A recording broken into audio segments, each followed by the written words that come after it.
नमस्कार, बहुत स्वागत है आपका 9 की बात में। मैं हूं आपके साथ शैलेश पांडे। वंदे मातरम के 150 साल पूरे होने पर मंगलवार को राज्यसभा में भी बहस हुई। गृहमंत्री अमित शाह ने इस मुद्दे पर अपनी बात रखी। उनके अलावा कांग्रेस अध्यक्ष मल्लिकार्जुन खड़गे ने भी चर्चा में हिस्सा लिया। शाह ने चर्चा के दौरान कांग्रेस पर तुष्टीकरण की राजनीति करने का आरोप लगाया। 1937 में वंदे मातरम के केवल 2 अंतरों को मान्यता दी गई थी। यहीं से देश में तुष्टीकरण की राजनीति की शुरुआत हुई और साथ ही साथ इस तरह के फैसलों ने आगे चलकर देश के विभाजन का रास्ता भी तैयार किया। अगर उस समय पूरा वंदे मातरम स्वीकार किया था तो शायद भारत का विभाजन ही नहीं होता। वहीं मल्लिकार्जुन खड़गे ने कहा कि नेहरू जी, महात्मा गांधी, मौलाना आजाद, नेताजी सुभाष चंद्र बोस, सरदार गोविंद वल्लभ भाई पटेल समेत तमाम कांग्रेस के जो समिति थे, नेता थे, सर्वसम्मति से एक प्रस्ताव पारित किया गया था जिसमें सिफारिश की गई थी राष्ट्रीय समारोह में जहां भी वंदे मातरम गाया जाता है वहां केवल पहले का 2 स्टेजा ही गाया जाए। क्या कांग्रेस की समिति में नेहरू जी अकेले थे? आप उन सभी नेताओं का अपमान कर रहे हैं जिन्होंने ये फैसला लिया था।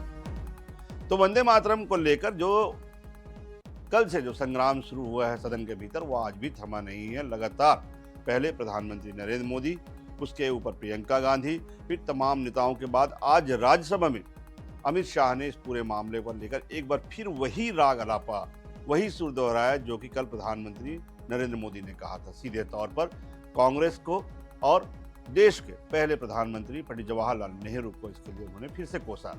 साथ ही साथ वही शब्द दोहराए गए जो कल कांग्रेस के लिए और पंडित नेहरू के लिए कहे गए थे। इसके जवाब में कांग्रेस अध्यक्ष मल्लिकार्जुन खड़गे ने भी खरी खरी सुनाई। सीधे साफ तौर पर उन्होंने कहा कि अगर तमाम लोग, उन 7 लोगों की जो इसमें कमेटी थी जिसमें खुद राष्ट्रपिता महात्मा गांधी थे, सरदार वल्लभ भाई पटेल थे, तमाम तरह के जो बड़े नेता थे वो शामिल थे और सभी ने अगर ये फैसला लिया कि धार्मिक सौहार्द अगर बनाए रखना है तो केवल 2 पंक्तियों को इसकी मान्यता दी जाए, और तो इसमें आप सभी उन महापुरुषों का अपमान कर रहे हैं जिन्होंने इस देश के निर्माण में अपनी अहम भूमिका निभाई है। वहीं प्रियंका गांधी के भी सवाल सुन लीजिए। प्रियंका गांधी ने साफ तौर पर कहा कि काम काज पर एक बार सारी चर्चा की जानी चाहिए। केवल चर्चा का केंद्र बिंदु जो है वंदे मातरम और नेहरू न होकर अन्य मुद्दों से ध्यान भटकाने की ये कोशिश है। क्योंकि बंगाल में विधानसभा चुनाव है, इसलिए सरकार फिर एक बार कांग्रेस, भाजपा और सांप्रदायिकता का राग अलाप रही है। प्रियंका गांधी ने कहा कि पंडित नेहरू ने देश को सबसे बड़े संस्थान दिए हैं, उनकी चर्चा क्यों नहीं की जाती। प्रियंका गांधी ने यह भी कहा कि देश में जितने भी बड़े संस्थान आज जिनके बदौलत देश की जो है तकनीकी व्यवस्था चल रही है वो पंडित नेहरू अब यहाँ पर लेके आए, उनकी चर्चा क्यों नहीं की जाती। वहीं अगर मल्लिकार्जुन खड़गे का बयान देखें तो उन्होंने कहा कि हम हर समारोह में वंदे मातरम गाते हैं, तो क्या ये सम्मान नहीं है? क्या इसे आप हमारी तुष्टीकरण कहेंगे? इन तमाम चीज़ों को लेकर वंदे मातरम की बात जब आई, उसके बाद कांग्रेस जब हमलावर हुई तो सीधा सीधा उन्होंने कहा कि वंदे मातरम एक चुनावी मुद्दा नहीं है, इसे आप चुनावी मुद्दा बनाने की कोशिश नहीं करिए। सीधे सीधे बात कहा कि उन्होंने हर बात पर कांग्रेस को बदनाम करना अब भाजपा की और उनके नेताओं की आदत हो चली है। देश में जो वर्तमान समस्याएं हैं, महंगाई की समस्या है, बेरोजगारी की समस्या है, जो देश की बाह्य सुरक्षा को खतरा है, उस पर ये भाजपा के बड़े नेता, सरकार में शामिल नेता बात क्यों नहीं करते, ये प्रियंका गांधी ने सीधे तौर पर सवाल किए। एक बार सुनाते हैं वंदे मातरम से लेकर नेहरू तक की जो तमाम संग्राम छिड़ा हुआ है उसमें किस नेता ने क्या कहा। 20 अक्टूबर को कांग्रेस ने वंदे मातरम पर समझौता कर लिया। वंदे मातरम के टुकड़े करने के फैसले में वंदे मातरम के टुकड़े कर दिए। उस फैसले के पीछे नकाब ये पहना गया, ये तो सामाजिक सद्भाव का काम है, लेकिन इतिहास इस बात का गवाह है कि कांग्रेस ने मुस्लिम लीग के सामने घुटने टेक दिए। हमारा राष्ट्र गीत है, इस पर क्या बहस हो सकती है? हम ये बहस यहाँ आज 2 वजहों से कर रहे हैं। पहला कि बंगाल का चुनाव आ रहा है, हमारे प्रधानमंत्री अपनी भूमिका निभाना चाहते हैं उसमें। वंदे मातरम को विभाजित करने का आरोप लगाकर आप पूरी संविधान सभा पर आरोप लगा रहे हैं। और जहाँ तक जवाहरलाल नेहरू जी की बात है, जितनी देर आपके हमारे प्रधानमंत्री, देश के प्रधानमंत्री रहे हैं, 12 साल हो गए हैं, लगभग उतने ही सालों के लिए जवाहरलाल नेहरू जी जेल में रहे। किस लिए? इस देश की आजादी के लिए। कल कुछ सदन सदस्यों ने लोकसभा में प्रश्न उठाया था कि आज वंदे मातरम पर चर्चा की जरूरत क्या है। महोदय, वंदे मातरम पर चर्चा की जरूरत, वंदे मातरम के प्रति समर्पण की जरूरत वंदे मातरम बना तब भी थी, आजादी के आंदोलन के वक्त भी थी, आज भी है, और जब 2047 में महान भारत की रचना होगी तब भी रहे। कुछ लोगों को इसमें दिखता है कि बंगाल में चुनाव आने वाला है, इसलिए वंदे मातरम की चर्चा हो रही है। वो वंदे मातरम के महिमा मंडन को बंगाल के चुनाव के साथ जोड़कर कम करना है। सभापति जी, जब देश कहीं बड़ी समस्याओं जैसे आर्थिक संकट, बेरोजगारी, सामाजिक मुद्दे में से जूझ रहा है, तब भी प्रधानमंत्री की दिलचस्पी केवल चुनावी प्रचार में रहता है, ना कहीं ऐसे ध्यान भटकाने के सब चीजें इस सदन के सामने लाकर इसमें अपना समय देते हैं। सर, उन्होंने वंदे मातरम पर बहस केवल बंगाल चुनावों के ध्यान में रखकर ही की है, ये मेरा कहना है, ये उसीलिए तो आपने ये की है। अब पिछले 2 दिनों से जो दोनों ही सदनों में, लोकसभा और राज्यसभा में, जिस तरह से जो संग्राम चल रहा है वंदे मातरम के बहाने, ये बात कहाँ तक गई है, बात निकली तो दूर तक जाएगी, उस कहावत को चरितार्थ नेताओं ने किया है। बात निकली वंदे मातरम के 150 साल पूरे होने पर, उसके इतिहास पर बात होनी थी, उसकी राष्ट्रीयता पर बात होनी थी, लेकिन बात कहाँ पे आकर रुक गई?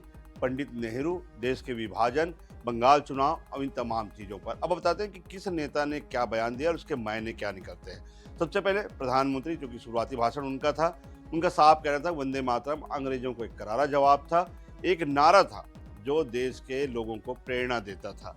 आज़ादी के समय महात्मा गांधी को ये बेहद पसंद था और इसलिए इसे राष्ट्रगीत के रूप में दर्जा देने की जो है वो इसमें उन्होंने महती भूमिका निभाई। पहले इसे एक राष्ट्रगान के रूप में जो है वो किया जाता, लेकिन इसके साथ अन्याय क्यों हुआ, ये मोदी ने सीधे तौर पर वहाँ से अपनी बात को जो है अपनी दिशा दी। उनका कहना है कि विश्वासघात किया गया सीधे तौर पर।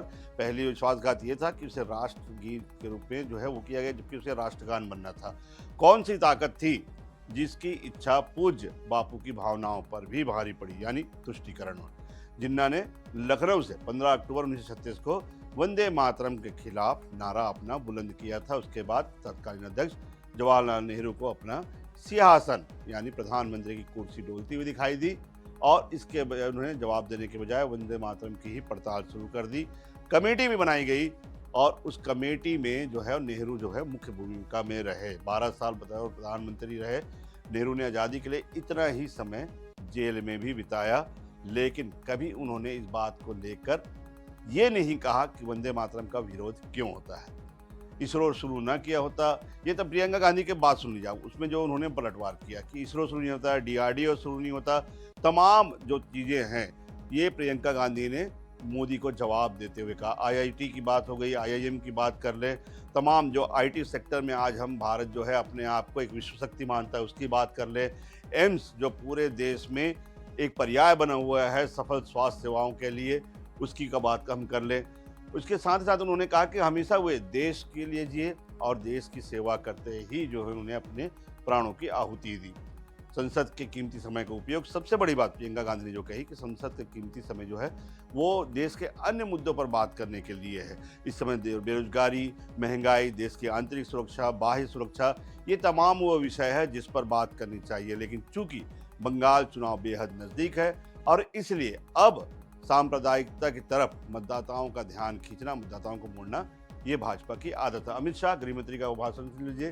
वंदे मातरम 100 साल का हुआ, पूरे देश को बंदी बना दिया गया, ये उन्होंने सीधे तौर पर आरोप लगाया कि जिस तरह से जो तुष्टीकरण की भावना थी उसके बाद विरोध को लेकर कांग्रेस के नेतृत्व में, सीधे सीधे उनका कहना है कि कांग्रेस के नेतृत्व में राष्ट्रभक्ति का विरोध करना उनके खून में है और ये वो गीत था जो हर भारतीय की आत्मा से जुड़ा हुआ था। आज़ादी के खास तौर पर संघर्ष को लेकर जिस तरह से इसमें बोल जो कहे गए थे वो बोल आज़ादी के संघर्ष को दर्शाता था। वंदे मातरम का टुकड़ा कांग्रेस ने किया, 6 जो पंक्तियां थी, 6 जो थी, उसमें से केवल 2 को मान्यता दी गई। ताकि ये वंदे मातरम आज़ादी का गुणगान न कर सके, उन योद्धाओं का गुणगान न कर सके। इसके अलावा उन्होंने साफ तौर पर कहा कि लोकसभा में जब सवाल किया गया था तो उसमें चर्चा की ज़रूरत क्या थी, लेकिन चर्चा की मांग की गई और चर्चा की अब मांग की गई है तो तमाम उन बिंदुओं पर चर्चा करना भी जरूरी है, ये साफ तौर पर उन्होंने कहा। साथ ही साथ बहुत सारी बातें उन्होंने अमित शाह ने कही। उन्होंने कहा कि राष्ट्रगान इसे जो बनाया जाना था उसका विरोध क्यों, आखिर में फिर से राष्ट्रीय गीत जो है उसके तौर पर जो है सीमित क्यों होना पड़ा। मल्लिकार्जुन खड़गे की बात करिए, कांग्रेस अध्यक्ष, उन्होंने सीधे तौर पर ये कहा कि जब उस कार्य समिति में जो वंदे मातरम की जो पड़ताल करनी थी उसमें महात्मा गांधी स्वयं, पंडित जवाहरलाल नेहरू, नेताजी सुभाष चंद्र बोस, सरदार वल्लभ भाई पटेल, ये तमाम, गोविंद वल्लभ पंत, ये तमाम जब लोग थे तो क्या उन सभी को आप दोषी ठहरा रहे हैं वंदे मातरम के टुकड़े करने के लिए, देश का विभाजन करने के? तमाम नेताओं को आप दोषी ठहरा रहे हैं जिन्होंने स्वतंत्रता संग्राम में अपनी आहुति दी और जिन्होंने इस देश के निर्माण में अपनी महती भूमिका निभाई, देश को आज़ाद करने में अपनी महती भूमिका निभाई। क्या आप उन सभी महापुरुषों पर आरोप लगा रहे हैं? ये सीधा सीधा मल्लिकार्जुन खड़गे ने अमित शाह के विरोध पर किया। ये तमाम तरह के जो हैं बयानबाजी आज पूरे 2 दिन तक जो है वो सदन में होते रहे और इनका सबका अगर हम देखें तो एक ही सार है कि वंदे मातरम के बहाने कहीं न कहीं अब सियासत जो है वो अपने चरम पर आ चुकी है। बात कर रहे थे अगली खबर की ओर, जो इस समय देश की सबसे बड़ी संकट कही जा सकती है। इंडिगो संकट को लेकर केंद्र सरकार अब तक पूरी एक्शन मोड में आ चुकी है।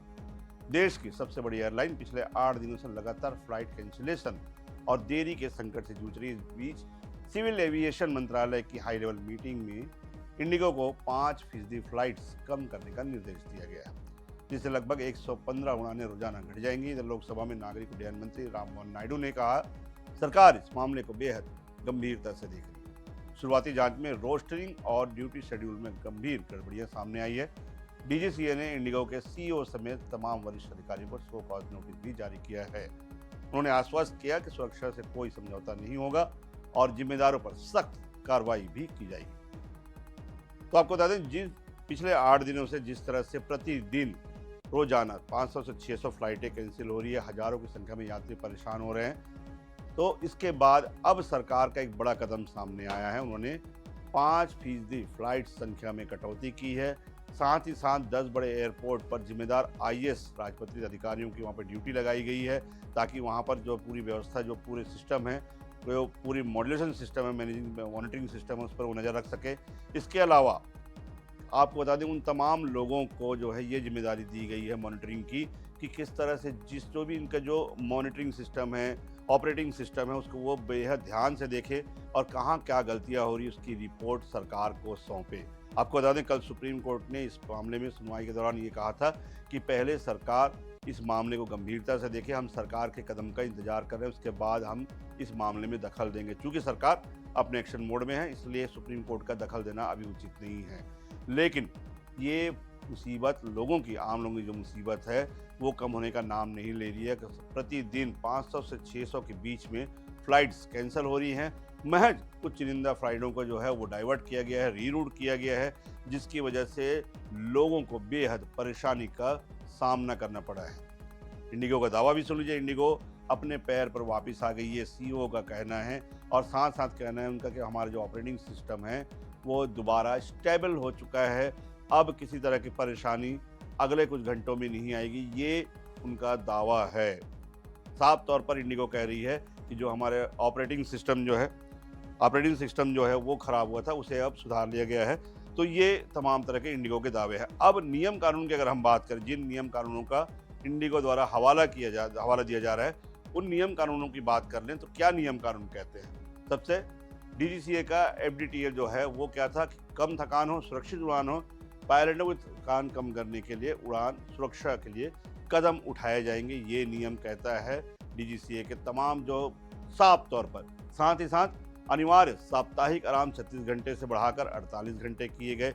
ये पिछले दिनों जब इस मामले में सुनवाई हुई थी तब भी ये नियम जो है इनका हवाला दिया गया था कि तमाम जो है दुर्घटना से बचाने के लिए इस तरह के एहतियात बरते जा रहे हैं। नाइट की परिभाषा अब रात 12 बजे से 6 बजे तक ही है। ये साथ ही साथ पहले ये नाइट की परिभाषा 12 से 5 बजे तक होती थी, उसे 1 घंटा इसका जो है वो समय बढ़ाया गया ताकि नाइट में भी लोगों को इसकी जो है सुविधा मिले, ताकि आराम मिले उन लोगों को, उनके जो ऑपरेटिंग जो स्टाफ है उनको उसके लिए आराम मिले। तो ये 1 घंटा बढ़ाया गया था क्योंकि पायलटों की ये जो है पायलट और क्रू मेंबर्स की ये शिकायत थी कि उन्हें आराम करने के लिए समय कम दिया जाता है, स्टाफ कम है, इसलिए उन्हें अधिक ड्यूटी करनी पड़ती है। इसके अलावा उड़ान समय जो है वो 12 से 8 घंटे कर दी गई थी, 4 घंटे कम करके उड़ान का जो समय है वो केवल 8 घंटे रखा गया था। इसके बाद अगर फ्लाइट जो है वो लगातार उड़ती है, जो इंटरनेशनल फ्लाइट्स है, तो उनके लिए एक्स्ट्रा पायलट की सुविधा भी करने के निर्देश जो है उसमें गए थे और नियम में से शामिल भी किया गया था। लैंडिंग की संख्या 6 से घटाकर 2 की गई थी ताकि जो पूरे जो ट्रैफिक सिस्टम है उसे कंट्रोल किया जा सके। एटीसी के द्वारा जो है जिस तरह की किसी तरह की परेशानी एटीसी को ना हो। वहीं 24 घंटे में कम से कम 10 घंटे का अनिवार्य देना पायलट को, क्रू मेंबर्स को और तमाम ऑपरेटिंग स्टाफ को कम से कम 2 घंटे का 10 घंटे का अनिवार्य रूप से आराम जो है देना। अब किराए की बात कर लेते हैं। जिस तरह से किराए को लेकर भी पिछले दिनों डीजीसीए पर कई जो है आरोप लगाए गए थे, याचिकाएं भी दायर की गई थी। इसमें जो है वो सहकारी संस्थाओं ने भी जो है सोशल एक्टिविस्ट जो है उन्होंने भी कई सारी बातें की थी। 500 किलोमीटर तक का जो अधिकतम किराया है वो 7,500 रुपये से अधिक नहीं किया जा सकता। वहीं 500 से 1000 किलोमीटर की अगर अधिकतम बात करें तो 12,000 रुपये से अधिक ये किराया नहीं होना चाहिए। 1000 से 1500 के बीच में 15,000 से अधिक किराया वसूला नहीं जाना चाहिए। ये तमाम नियम जो है लागू किए गए थे। इसके बाद जो है 1500 से ऊपर अगर कोई उड़ान की जो है वो सीमा होती है तो लंबाई होती है तो उसका किराया 18,000 से तक या उससे अधिकतम हो सकता है। बिजनेस क्लास या उड़ान फ्लाइट्स पर जो है ये लागू नहीं थी क्योंकि उसमें उसके जो ऑपरेटिंग सिस्टम है वो अलग होते हैं, उनमें इंटरनेशनल जो है नियम तो इसको फॉलो किए जाते हैं। वहीं यूडीएफ, पीएसएफ और टैक्स छोड़कर ये तमाम किराया जो है निर्धारित किया गया था ताकि यात्रियों पर हवाई यात्रा के लिए जिस तरह से अतिरिक्त जो बोझ है जो अन्य चीज़ों में लगती है, जो ट्रेनों में, बसों में जो भी सरकारी जो परिवहन सुविधाएं हैं उनमें जो जिस तरह से टैक्स में छूट दी गई थी वही टैक्स में छूट हवाई यात्रा में भी दी जाएगी। ये तमाम नियम लगाए गए थे, लेकिन कहीं न कहीं नियमों को लेकर बीच बीच में शिकायतें दर्ज होती रहती है लगातार। बहरहाल बात करते हैं मध्य प्रदेश के मंदसौर की, जहाँ फर्जी एनडीपीएस एक्ट के मामले में मल्हारगढ़ थाने के तत्कालीन एसएचओ, एसआई समेत 6 पुलिसकर्मियों को निलंबित किया गया है। बताएं पूरा मामला ये है कि मल्हारगढ़ थाने की पुलिस ने 29 अगस्त को 2025 में बस में सवार एक युवक को गिरफ्तार किया। प्रतापगढ़ जिले का निवासी 18 वर्षीय युवक निजी यात्री बस में नीमच से प्रतापगढ़ थाने के लिए सफर कर रहा था। इस दौरान सादे कपड़ों में बस में घुसे पुलिस ने जवानों ने उसे अफीम की तस्करी के आरोप में हिरासत में लिया, थाने लेकर एनडीपीएस एक्ट की धारा के तहत प्रकरण दर्ज कर दिया। मामले को लेकर पीड़ित युवक ने अपने बचाव में इंदौर हाईकोर्ट में बाकायदा सबूतों के आधार पर एक अपील दायर की, जिसके बाद पीड़ित के वकील ने बस में लगे सीसीटीवी कैमरे के फुटेज कोर्ट में पेश किए। इसके बाद कोर्ट ने मामले को गंभीरता से देखा। मंगलवार 9 दिसंबर को मंदसौर एसपी को जवाब पेश करने का तलब भी किया, जिसके बाद Mandsaur SP Vinod Kumar Meena high court Indore में पेश हुए और उन्होंने इस मामले की जानकारी पेश की। जानकारी अगर हम बात करें बेहद चौंकाने वाली थी। सीसीटीवी में साफ दिख रहा है कि इस मामले में युवक को पुलिस के द्वारा जबरिया अफीम रखकर फंसाया गया था। पूरे मामले में कोर्ट ने बेहद गंभीरता से ध्यान दिया। अब उसके बाद जो है जो कार्रवाई हुई और पूरे केस को अगर हम आपको बताएं इसको विस्तार से, तो बड़ा रोचक सा एक मामला है। पुलिस किस तरह की फर्जीवाड़ा कर सकती है, हमारी पुलिस कितना कुछ सोच सकती है, क्या प्लान कर सकती है, वो बताते हैं। आप केस क्या बनाया गया युवक पर वो आपको सबसे पहले हम समझाने की कोशिश करते हैं। छात्र था ये युवक Sohan Lal. Drug smuggling case में उसे एनडीपीएस में उसके एक्ट में जो है रखा गया, जिसमें अधिकतम सीमा होती है 20 साल तक की। उस केस में इस 18 साल के युवक को राजस्थान में जो सरकारी बस है, निजी यात्री बस है, माफ कीजिए, उससे उतारा गया और वहां पर उस पर थाने ले जाया गया। थाने में ले जाकर उसे एनडीपीएस एक्ट में जो है वो गिरफ्तार किया गया। स्मगलिंग का केस भी बनाया गया। उस पर 2 किलो 700 ग्राम अफीम तस्करी का आरोप लगा, जिसे उसे बैग से बरामद होना बताया गया। ये युवक आपको बता दें छात्र था, जबकि ये पढ़ाई के सिलसिले में जो प्रतापगढ़ जा रहा था वहाँ उसे निजी यात्री बस से उतारा गया। लेकिन सबसे बड़ी गलती यहाँ पर पुलिस ने क्या थी कि सीसीटीवी फुटेज जो है वो सीसीटीवी पुलिस को है वहाँ पर ध्यान नहीं था कि बस में सीसीटीवी लगे हुए हैं और उनकी सारी हरकतें उस समय कैद हो रही है। तो वकील ने जो कोर्ट में पेश किया उसमें यह था कि जिस समय जब युवक बस में चढ़ा तो उसके हाथ खाली थे। उस समय वो किसी तरह का वहाँ पर सामान कैरी नहीं कर रहा था और उसका लगेज जो है वो अलग रखा हुआ था। हाईकोर्ट ने के सामने फिर एसपी ने अपनी गलती भी स्वीकार की, तमाम सबूत वहाँ पर पेश किए गए और इसके बाद कानून का किसी तरह से पालन नहीं किया गया। तमाम चीज़ें जो हैं वकील के द्वारा जो कि उन्होंने जो प्रावधान होती है वो पेश किए गए। तो इसमें पता ये चला कि न केवल एसएचओ, न केवल थाना प्रभारी, बल्कि उसके साथ जो उसके सह थाना प्रभारी थे और उसके साथ 6 पुलिसकर्मी थे, वे तमाम लोग इसमें लिप्त थे और युवक को जबरिया फंसाया गया था। जो कोर्ट ने इस मामले में त्वरित फैसला लेते हुए इन 6 पुलिसकर्मियों को, जिसमें थाने का प्रभारी भी शामिल है, उन सभी को निलंबित कर दिया गया। युवक इस मामले में उसके जो वकील है उनका कहना है कि जिस तरह से पूरे केस में हाईकोर्ट ने गंभीरता दिखाई, वो एक बार फिर से ये दर्शाता है कि किसी न किसी तरह से कानून जो है अभी तक बना हुआ है। तत्कालीन टीआई थे उस समय राजेंद्र पवार, जिन्होंने पूरा ये साजिश रचा, जिनके ऊपर आरोप है। उनके साथ में 2 सब इंस्पेक्टर थे, इसके अलावा 3 आरक्षक भी थे। सभी को कोर्ट ने इन सबूतों के आधार पर निलंबित कर दिया है। एसपी ने कोर्ट में ये भी स्वीकार किया कि पूरी कार्रवाई के दौरान जो लॉज है, रूल्स रेगुलेशन है लॉ एंड ऑर्डर की, उसका पालन उन पुलिसकर्मियों के द्वारा नहीं किया गया था और तमाम नियम कानून को धता बताते हुए युवक को जबरिया इस केस में फंसाया गया था। तो ये था कानून का सच्चा फैसला। फिलहाल आज के बुलेटिन में इतना ही, लेकिन देश प्रदेश की तमाम खबरों और न्यूज़ अपडेट्स के लिए आप बने रहिए आई न्यूज़ 24/7।